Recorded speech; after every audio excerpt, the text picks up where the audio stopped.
On today's episode of Cooking with Gerald, I'll be making French macarons using the Swiss meringue method. Delicate, beautiful, delicious little meringue cookies. Stay tuned for this episode of Cooking with Gerald.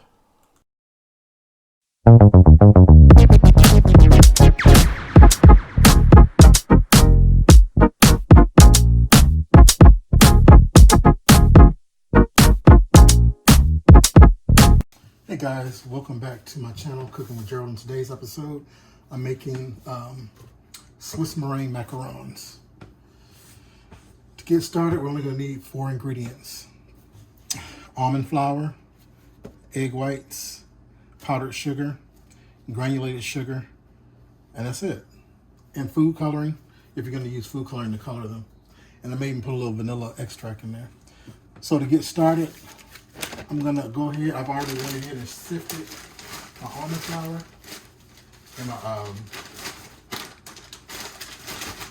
almond flour and my powdered sugar. I did sift the almond flour 3 times, and the reason I did that is because I wanted to make sure that there was no big pieces or anything in there. So I actually sifted it 3 times. So here's the finished product with that. Next thing I'm going to do before I even get started is I'm going to wipe down the bowl, the whip, and the rubber scraper that I'm using to make sure that all of them are 100% grease free. So I'll just take my spatula or rubber scraper and wipe that down with some vinegar. I'm going to do the same thing to this.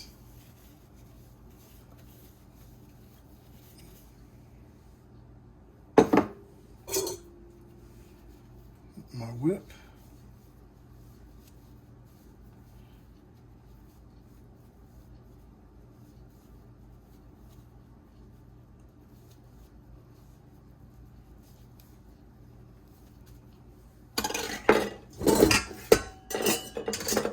My bowl.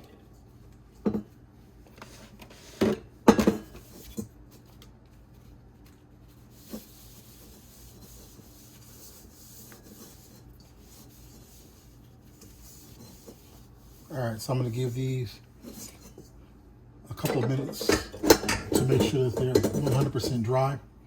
Also, I'm going to wipe down my mats as well. All right, guys, sorry about that. These are my mats that I'm going to put the macarons on instead of parchment. If you have parchment, you can do parchment.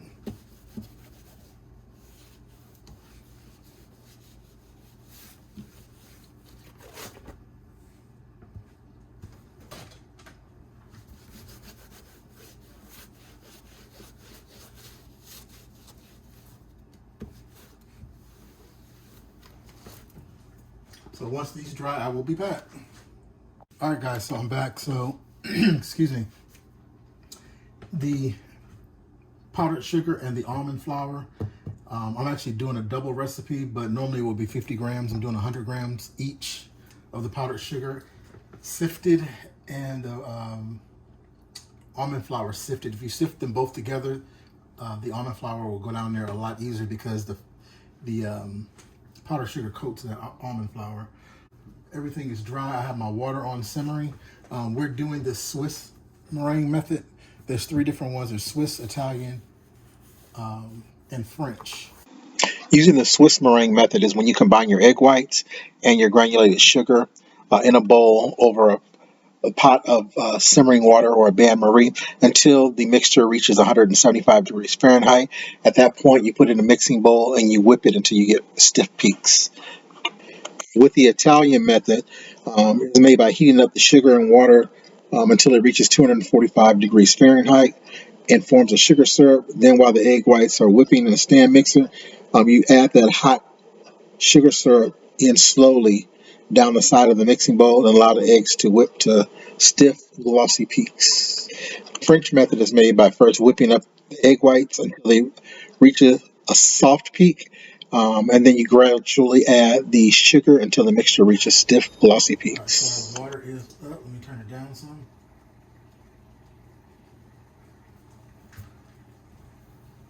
All right, so let me go ahead and get my sugar in here. Just 2 grams. All right, so with the white sugar, it's normally 50 grams, but I'm doubling the recipe. So it's going to be 100 grams of white granulated sugar, 100 grams of egg whites, and 105 grams of almond flour, and 105 grams of powdered sugar. All right, so let me go ahead and get the 100. Turn this around so y'all can see. Right on the money. Whoops, thought it was right on the money.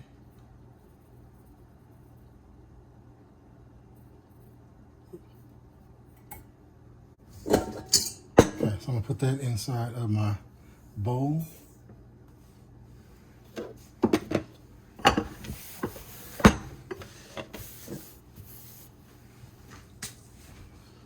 And the next is gonna be 100 grams of my egg whites.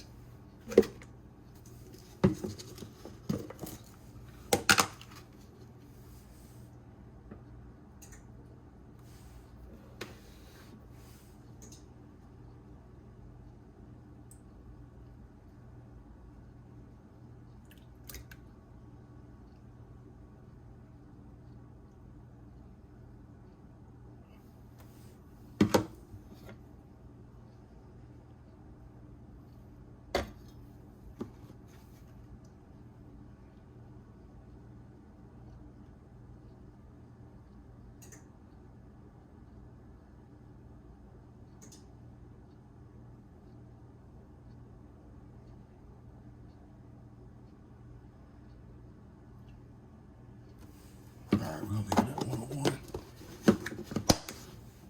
Alright, so I'm going to go ahead and add this to my bowl with the sugar. Alright, so what I want to do now is get my whisk. What you're going to do is whisk your egg whites and the sugar together while it's sitting over the simmering water until you take your fingers. You're not getting it hot or boiling, it's just warm.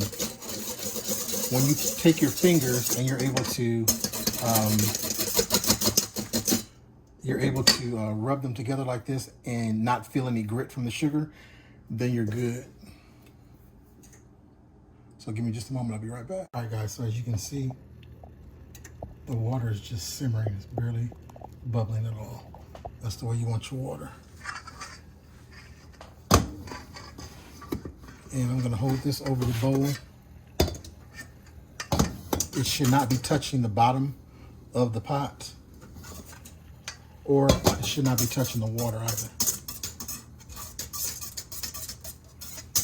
I tried this once with my glass mixing bowl for my mixer, and it ended up cracking, so I wouldn't suggest doing that. And that was like about 50 or 60 bucks I paid for that. And it took me a minute to find another one. You want to constantly keep stirring this because you don't want the egg whites to cook.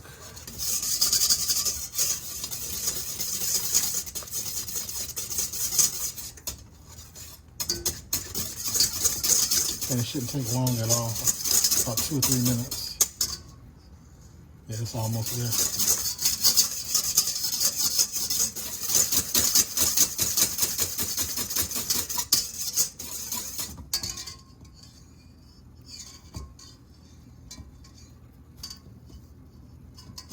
All right, so when I rub my fingers through there, it is done. 100% smooth. So you're going to start off whipping the egg whites at a slow speed, which on the KitchenAid mixer, mine is number 2. Mix it on there until it gets kind of frothy, which takes about 2 to 3 minutes. After that point, you're going to whip them on medium, which is a number 4.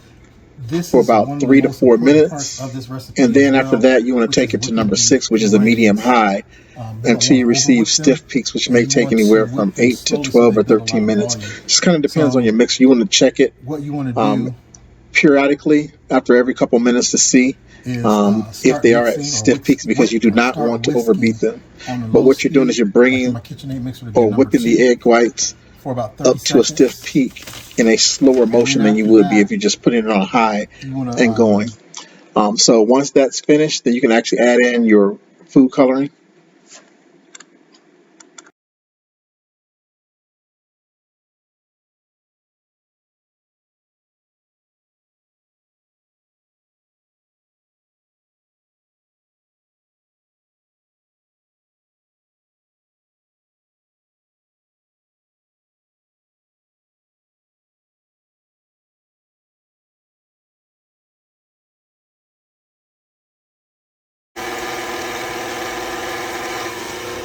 all right guys, so you can see that it is white and starting to get fluffy or with the meringue. So I did that for 4 minutes. Sorry guys. Every scenario is going to be different.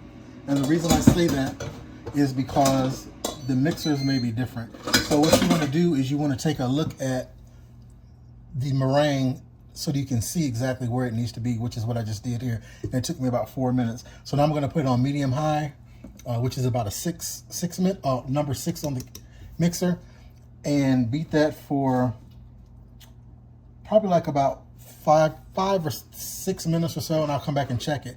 What you're doing is you're bringing your egg whites up slowly to the meringue and not just putting it on high speed and whipping them like that.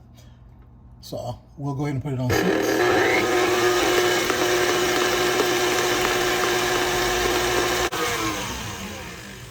Okay guys, it's been 13.5 minutes. There it goes. See that stiff peak right there? And then see how it forms around the tines of the whip. But that's exactly what you want right there. I'm gonna go ahead and add some food coloring in. I'm actually adding red. When you do this, you want to use gel. You don't want to use liquid.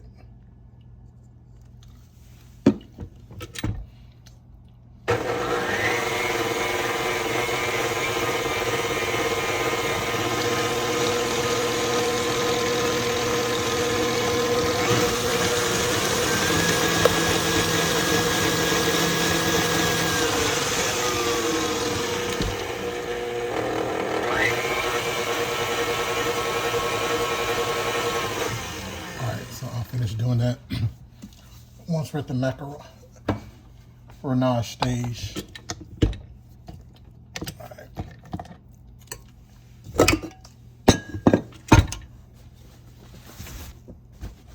Finish with the mixer.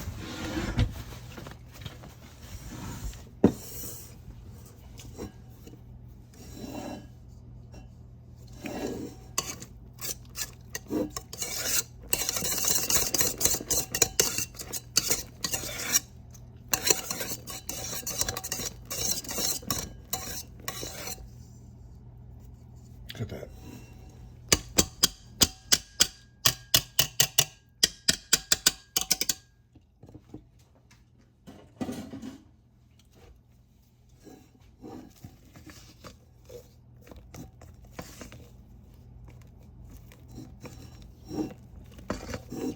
All right, so I'm gonna go ahead and add my almond flour and powdered sugar. Now, this is the macaron stage. And what you're gonna do is just fold gently until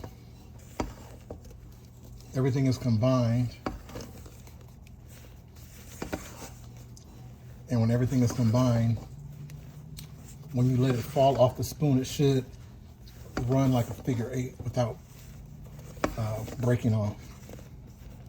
I'm just folding this.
All right, you see how that's going?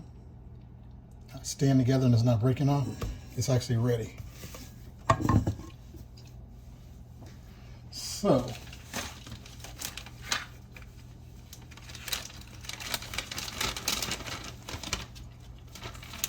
I have a fresh piping bag with the tip. I did wipe down the tip with vinegar as well.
All right, so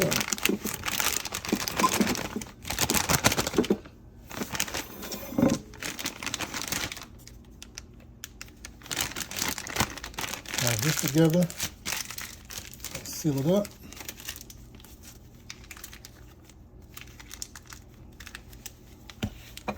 I'm gonna sit there like that for just a moment. Okay, so now what you're going to do is you want to turn your oven on. I'm using my convection. Every oven is different. If you're using a regular oven that does not have convection, I would recommend rotating the tray halfway through. With convection, with mine, it's a convection microwave, so it's not that large, so I don't have to rotate it at all. All right, so I'll be right back. All right, guys, so I have my mats down. And this is actually a pretty cool mat. It has the pictures of the macarons, the smaller ones and the larger ones. Or actually, I'm sorry, you actually pipe it out this size, and then once you tap them on the bottom, it should spread to that. So I have the other mat that I'm going to use. So the red one will be a stencil that I'll be using for this one.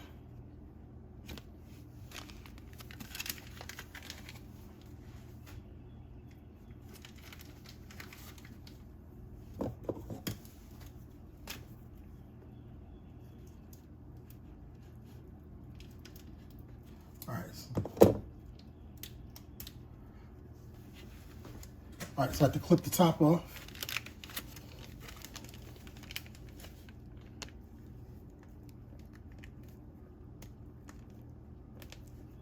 And now I am ready.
All right, guys, so this is the first tray.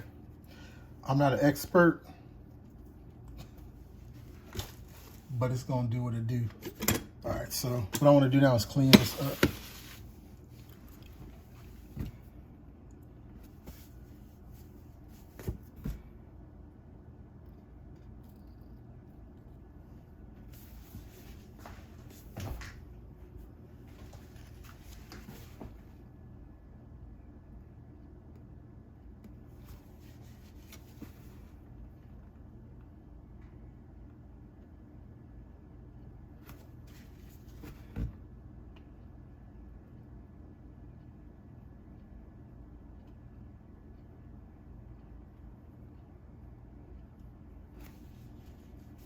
All right, the more that you do these, the better you'll get at it. All right, so what I'm doing now is hitting the bottom to make them spread and also to get the air bubbles out.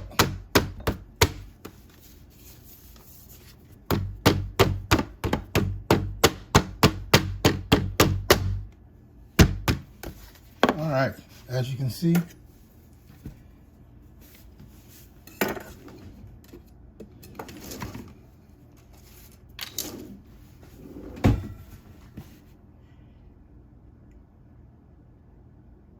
you want to look through to make sure there are no air bubbles. If they are, go ahead and pop them.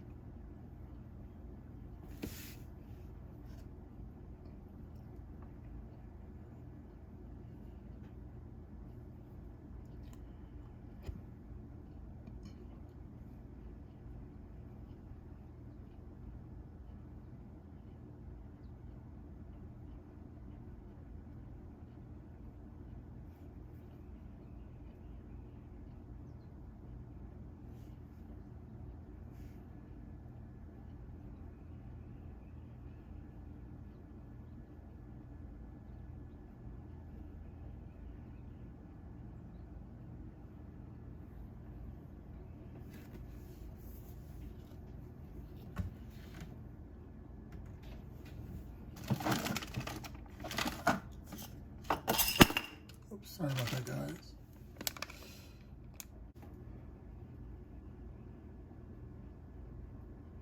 I'm gonna let these rest and dry.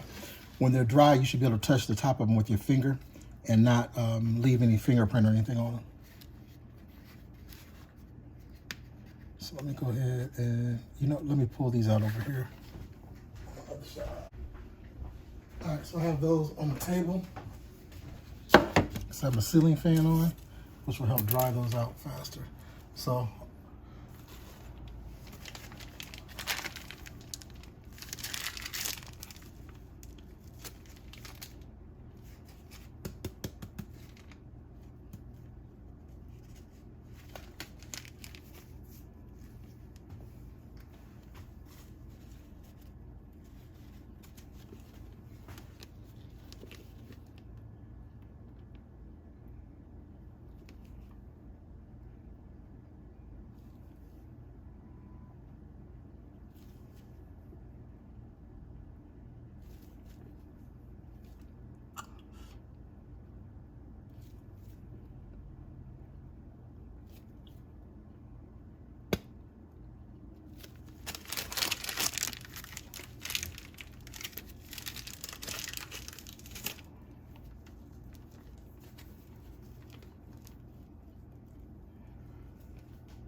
All right, so let's check for air bubbles.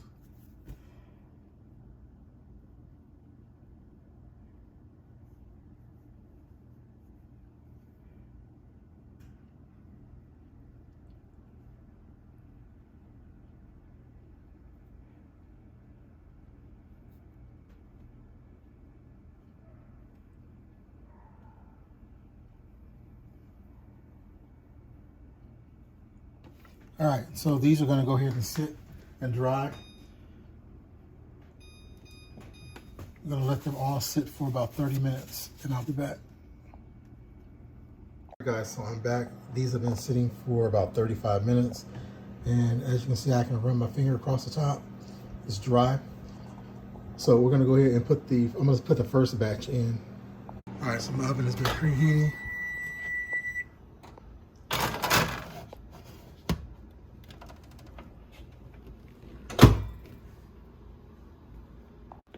And I'm going to put this on 21 minutes exactly, and I'll be back. Here's the other batch, the second batch that I made. These should be very dry by the time those are done. All right, guys, so I'm back. It's been 21 minutes. Let's check these to make sure that they are done. When you move them like that or try to move them, they should not move at all.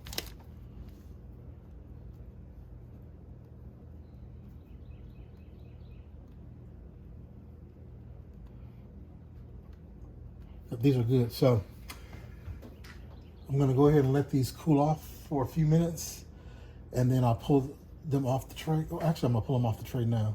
Let them cool for a few minutes, the pan, so that I can put the other ones in and I'll be back. So I did move these to somewhere where they can cool. Once they cool off, these should just peel right off. There shouldn't be any thing that sticks to the mat. If it is, then they're not all the way done, but they should just peel right off when you do like this. Just like that, they should peel right on off. So we'll let these cool for a while and then we'll be back.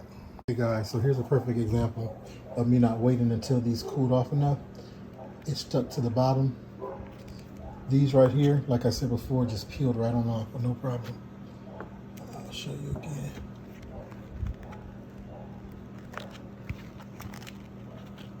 It just fell off.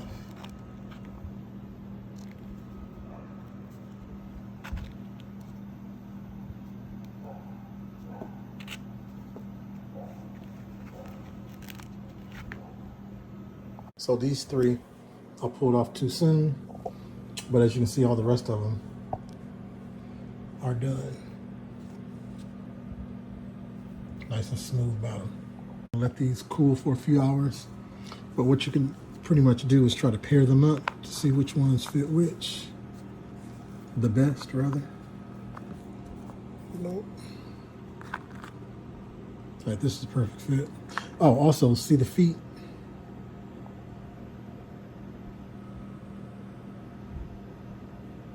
That's what you're looking for. All right, so these two.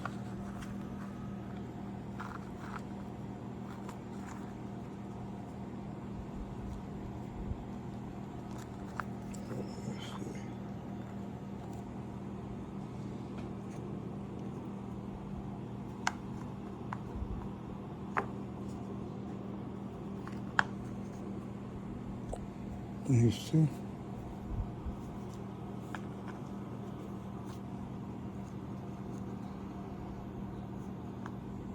Those two.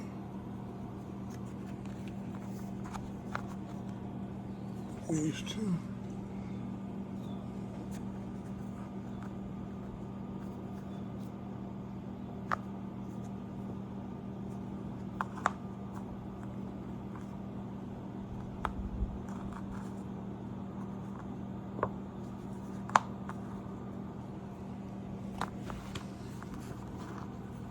A little bit too big.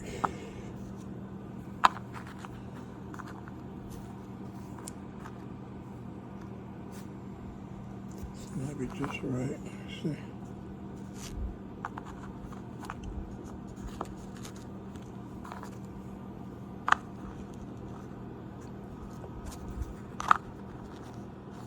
So yeah, those two fit.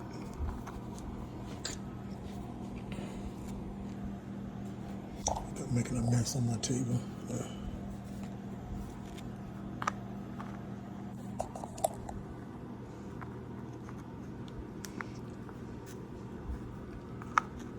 All right, so these three don't have a home yet, but I'm still baking the other ones. So with both trays, there was one number off, an odd number, instead of an even number, so it should work itself out when the other ones come out. Hopefully, I'll be able to find one that will fit.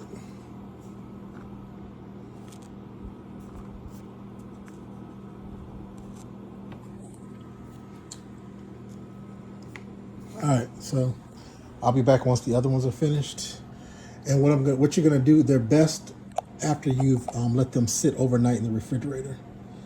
So once these get done, the other ones get done, I'm gonna put them in a plastic airtight container and put them in the refrigerator until tomorrow. Guys, so these are this is the second batch. To make sure they are done.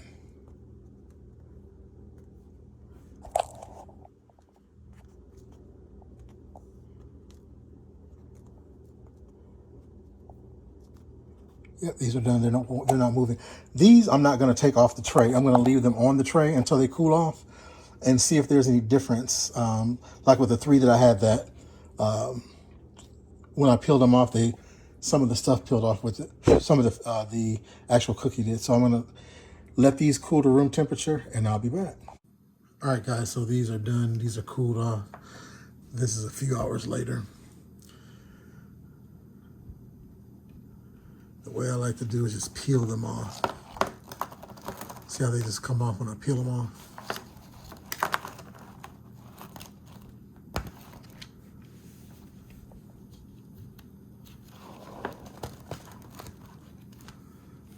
It's very easy. So, I haven't made these in a very long time. I need to start putting some notes in. Anyway, what I recommend doing is not what I did with the first batch, which is as soon as they came out of the oven, put them on a surface to cool. I would leave them in the pan and let them come to room temperature by themselves. The reason you want to do that is you want to make sure that they're done all the way and you won't have any issues like, where is it at? Like this one, which this one is done. It's just that when I went and pulled it off, came off. So you want to make sure to avoid that by just letting them sit on there until they actually firm up. And then, like I said, they should be easy to peel off. When they're on the mat, you should be able to jiggle it like this, and it should not move at all. If it is moving, it's not done.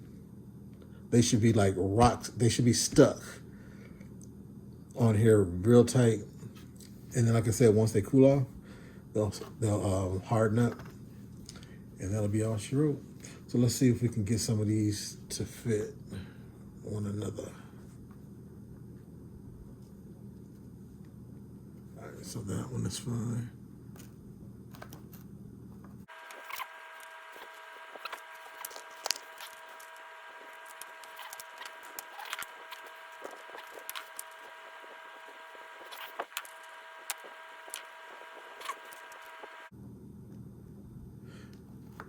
And here's an example right here, which I didn't see this bubble. If you look real close, see that bubble right there?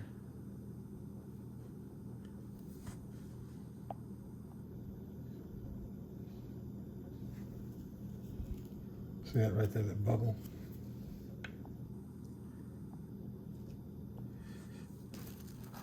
This is what happens if you miss one, which there's nothing wrong with. They're still good. There's nothing wrong with the taste of them. It's just if you're doing these for someone, for something, or because you're selling them, you want to always make sure that they're as close to perfection as you can get.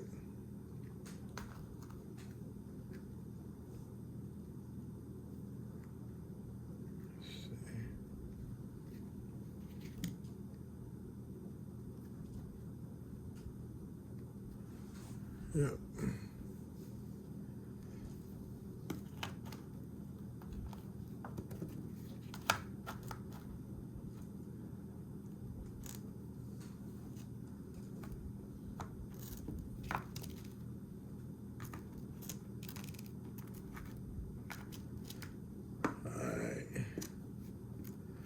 We got 2 left over that don't fit, which is cool.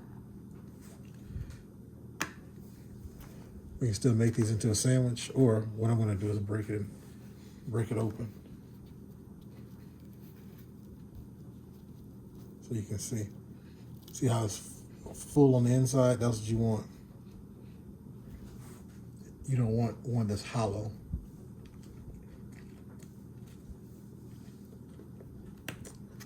Good, so I say this one as a snack too. So, now what I'm going to do is put them in this airtight container until tomorrow.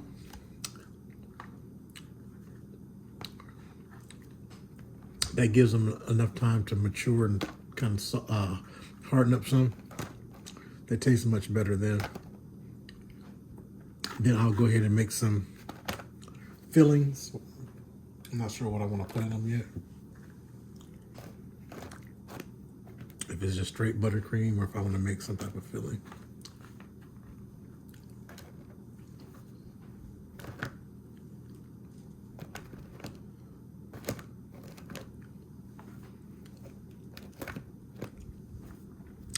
And you want to make sure that this container is airtight. And the reason being is because you don't want them to form any type of condensation on them. In the refrigerator, if they do, they're going to sweat. So the bowl that I have has like a little snap on there. I'm going to make sure that's closed. See, I'll push that down. Oh, there it goes. So this is airtight. I'll put in the refrigerator and I'll be back tomorrow. All right, guys, so it is the next day, and I'm going to fill just a few of these macarons. The other ones I'm going to put in the freezer to fill another time when I get some more different flavors to put in them. These are great because you can make them whatever you want, regardless of what color they are. You can make them whatever flavor you want. I think I want to do some more with like a custard filling inside of them, a custard and like caramel, and some with strawberry, all that good stuff, but I'm not going to do it today. Today I'm doing some of them with a vanilla buttercream. This is like a triple vanilla.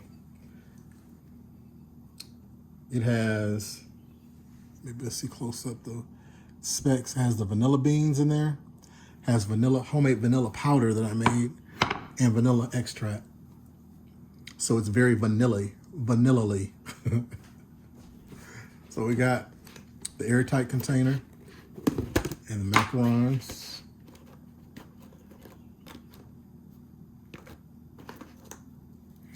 And make sure these are still right, because some of these moved around a little bit.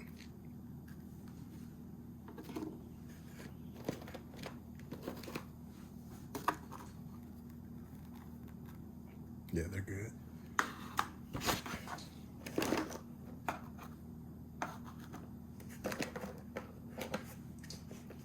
And I have my piping bag and an open tip.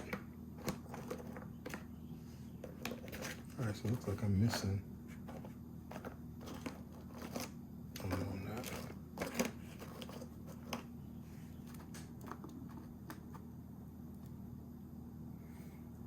All right, so I'm gonna fill these 4. I may fill a little bit more if I have more icing left.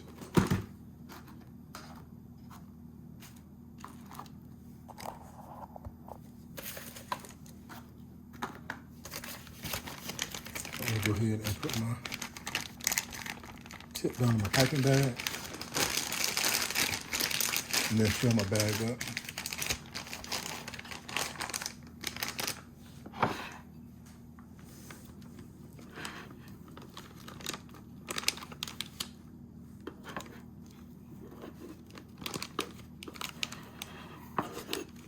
I was gonna color this too pink, but I decided not to.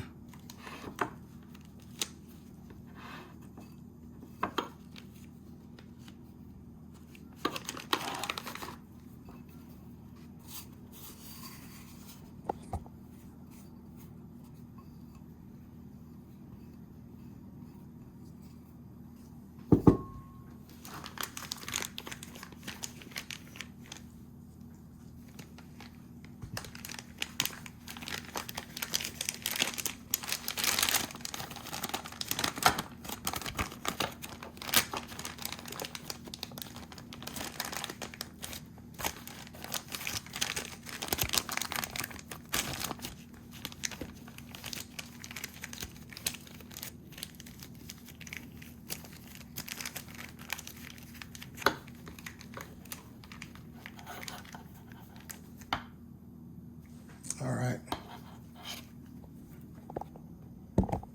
Get this situated.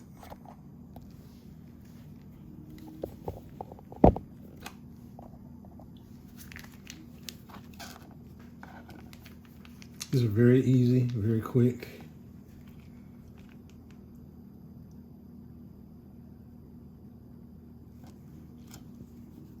You can put as much or as little filling as you like in there. And that's it.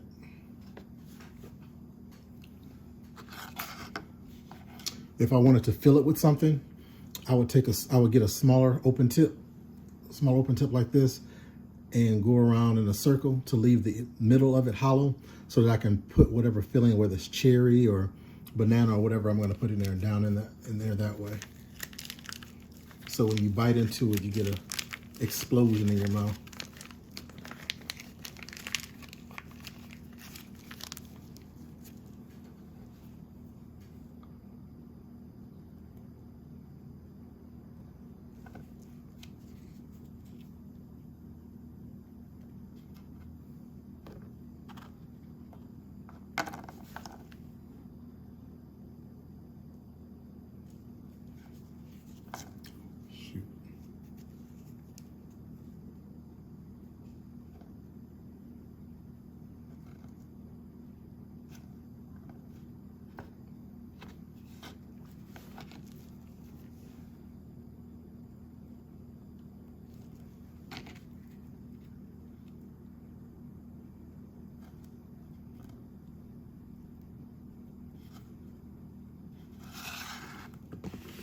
See, have enough for probably one or two more.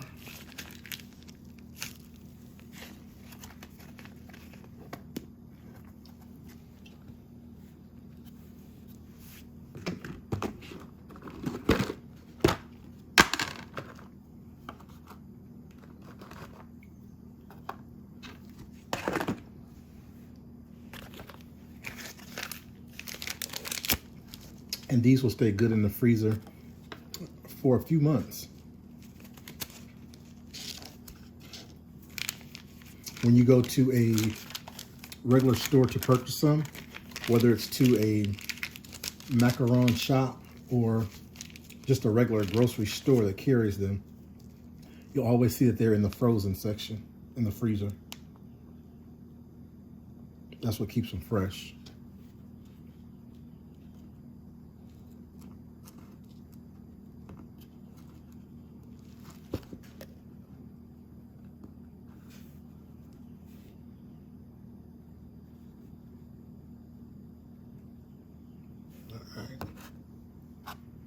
And this is the last one.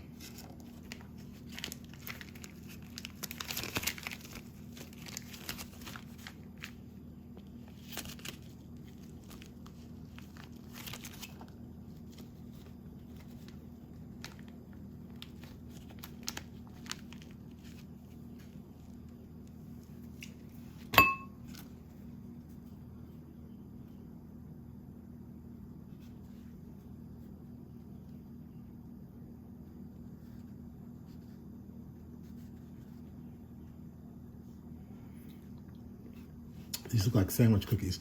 Also, you can roll these in sprinkles if you like, nuts, whatever the case may be. You want to sit these in the refrigerator at least for a couple of hours until the filling kind of hardens, so that when you bite into it, it's not slipping and sliding like it would be now.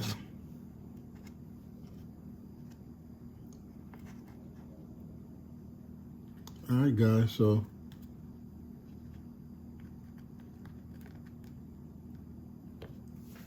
here you have it.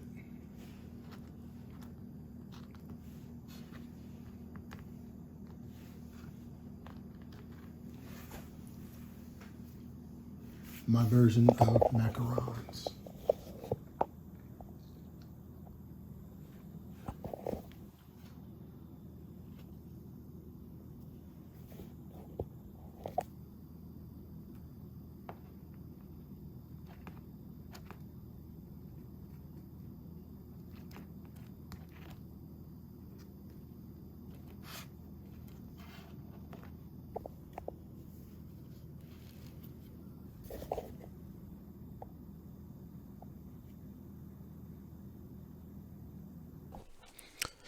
Thanks for watching this episode of Cooking with Gerald. If you'd like to see more content like that, please go ahead and subscribe to the channel. And don't forget to click the notification bell in the top right hand corner of the screen so you'll know each time I do upload a new video.